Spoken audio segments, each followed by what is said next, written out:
Welcome to History Love, where we explore the stories, people, and events that shaped our world. Let's dive into the past and uncover history's most fascinating moments. Battle of the Wilderness. The Battle of the Wilderness, a fight among shadows and flames. In early May 1864, the dense, tangled forests of Northern Virginia once again became a crucible of blood and fire. The Battle of the Wilderness, fought from May 5th to 7th, marked the beginning of Union General Ulysses S. Grant's relentless Overland Campaign, a determined drive to bring the Confederacy to its knees by targeting General Robert E. Lee's Army of Northern Virginia and advancing on Richmond. A deadly terrain. The wilderness of Spotsylvania, a forbidding expanse of dense underbrush and rough terrain, set the stage for this brutal encounter. It was a place where vision was obscured, movement was stifled, and formations dissolved into chaos.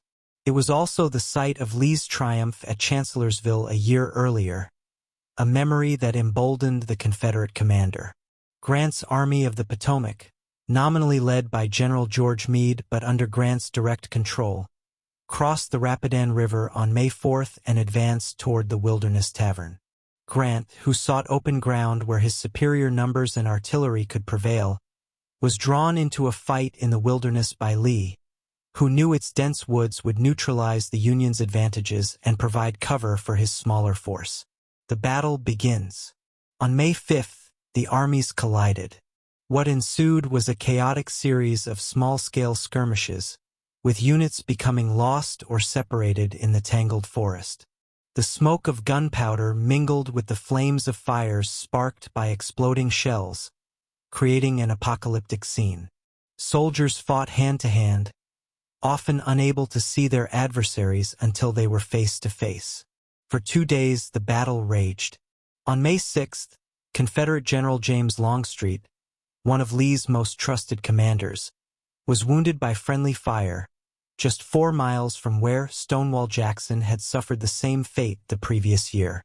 Longstreet's absence was a blow to Lee's army, though he would recover from his injuries. A night of horror. The night of May 6th brought fresh horrors. A brush fire broke out between the two armies, spreading through the dry woods. Trapped by the flames, many wounded soldiers were burned alive, their cries echoing through the night. By May 7th, it was clear that further fighting in the wilderness would achieve little.